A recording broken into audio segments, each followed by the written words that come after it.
নমস্কার, আমি দেবজ্যোতি কুচবিহার থেকে। আমি আপনাদেরকে প্রথমে আমার কিছু গাছ সেটা দেখাবো। এই যে গাছগুলো দেখছেন, এই গাছগুলো কিন্তু একদিনে তৈরি হয়নি। এই গাছগুলো কারো বয়স 10 বছর, কারো 8 বছর, কারো 4 বছর। এইভাবে গাছ কিন্তু একদিনে তৈরি হয় না।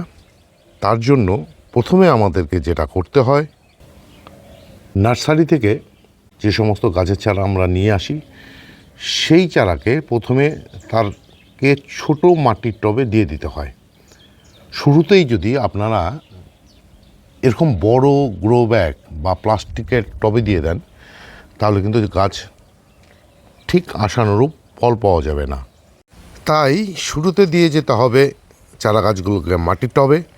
গাছ আস্তে আস্তে বড় হতে শুরু করবে, আপনারা গাছ পণ করতে শুরু করবেন এবং গাছে যখন ফুল ফল নামার সময় হবে, তখন কিন্তু গাছকে দিয়ে যেতে হবে উপযুক্ত খাবার। অসময়ে গাছকে খাবার দিয়ে কোনো লাভ হয় না। এবার দেখুন আমার যে পার্মানেন্ট ফুলের গাছগুলো কি পরিচর্যা আমি করেছিলাম।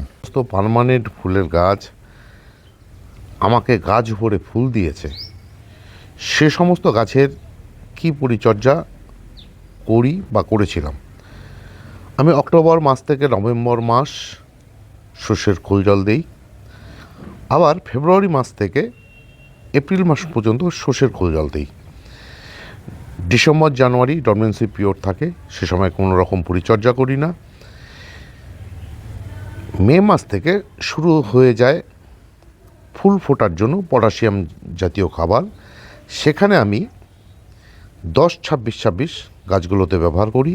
এছাড়া মাইক্রোনিউট্রেন, এফসাসন তো রয়েছেই, কীটনাশক রেগুলার ব্যবহার করি, ফাঙ্গিসাইড ব্যবহার করি শুধুমাত্র বর্ষাকালে। তবে জবা গাছের ক্ষেত্রে পরিচর্যার কিছুটা পার্থক্য রয়েছে। সেখানে আমি জবা গাছকে আলাদা করে কোনো ফসফরাস জাতীয় খাবার দিই না। অক্টোবর মাস থেকে এপ্রিল মাস পর্যন্ত দিয়ে যাই শস্যের খোল জল। তবে দেশীয় জবা গাছের ক্ষেত্রে ডিসেম্বর এবং জানুয়ারি মাসে কোনো খাবার দেই না, কারণ তারা ডরমেন্সিতে থাকে। আমি যে জবা গাছে পটাশিয়াম জাতীয় খাদ্য ব্যবহার করি সেটা কিন্তু 13-0-45। এছাড়া অন্যান্য যে সমস্ত খাবার মাইক্রোনিউট্রেন, এপসাম সল্ট, সেসব কিন্তু ঠিক মতন দিয়ে যাই।